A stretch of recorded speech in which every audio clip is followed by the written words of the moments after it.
he slimed me. That's a big Twinkie. Welcome to GeekSpooge, proud to be your sugar daddy. We have not heard the name F-Zero uttered in 20 years, and that was F-Zero GX on the Nintendo GameCube. This is the original F-Zero for the Super Nintendo.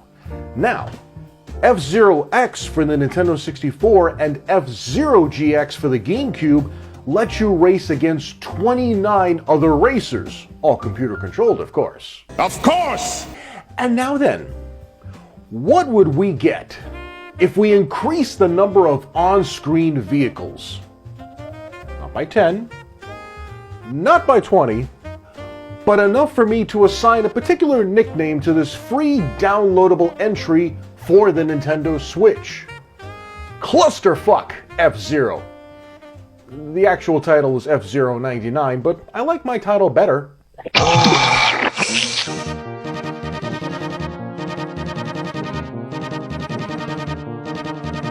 Now listen guys, don't be thrown off when you're getting warmed up and familiarized with F-Zero, because those racers are CPU and it shows.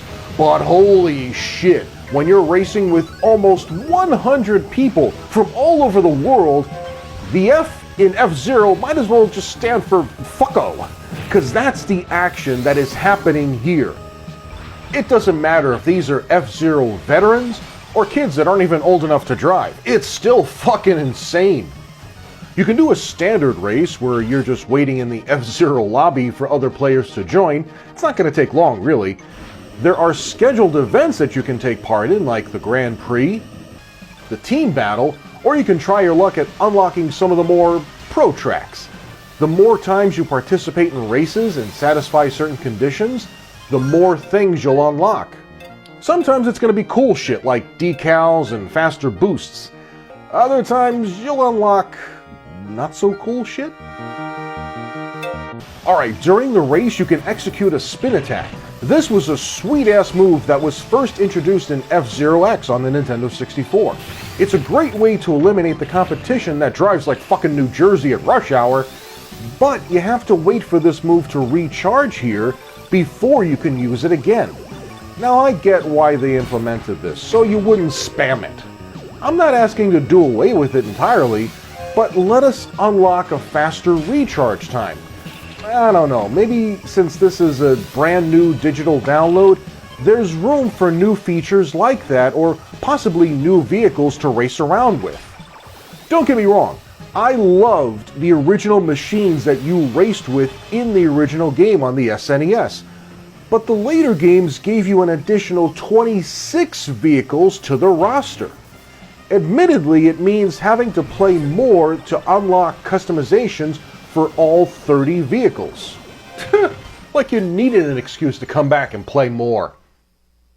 Shit, if I wasn't playing at my girlfriend's house, I took the Switch to my night job. Unfortunately, that meant if my actual job required me to, do my job, I couldn't exactly pause an online match, but doesn't mean I didn't try. All the footage you're seeing, I recorded at work, but I'm not going to put the blame on my job for times I fucked up and crashed. I will have my revenge, pretty Amy. So yes, F-Zero 99 is a mega fuckton to play. It is on a remake or redo of the original, because there's lots of features they've added to separate it from the original game. Check this out. As you're racing with 98 other players who drive just as fucko as you do, as you're ramming into them, they'll leave these gold sparks behind. As you grab them, you'll fill up a meter. What's that meter for? Oh, funny you should ask. If you press the A button, which normally activates your boost power, you'll ascend to a skyway where you can zoom past all the other racers. Once that meter runs out, you'll land safely back on the normal track. Most of the time, anyway. Speaking of your boost power, that's another thing carried over from F-Zero X. As you use the boost, it's going to drain your energy bar, unlike in the original, where you were assigned 1 S after each lap. You can carry up to 3. I think that might have given players of today the incentive to conserve the boost, but that's just me.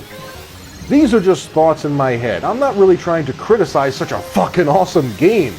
I'm having lots of fun with the different circuits, but sadly, I have not reached a high enough plateau where I can show you more footage from the later tracks.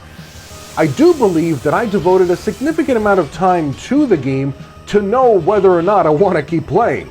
If I actually like the game, you get the idea. Hell, it's a free download. Go! Experience this beautiful game.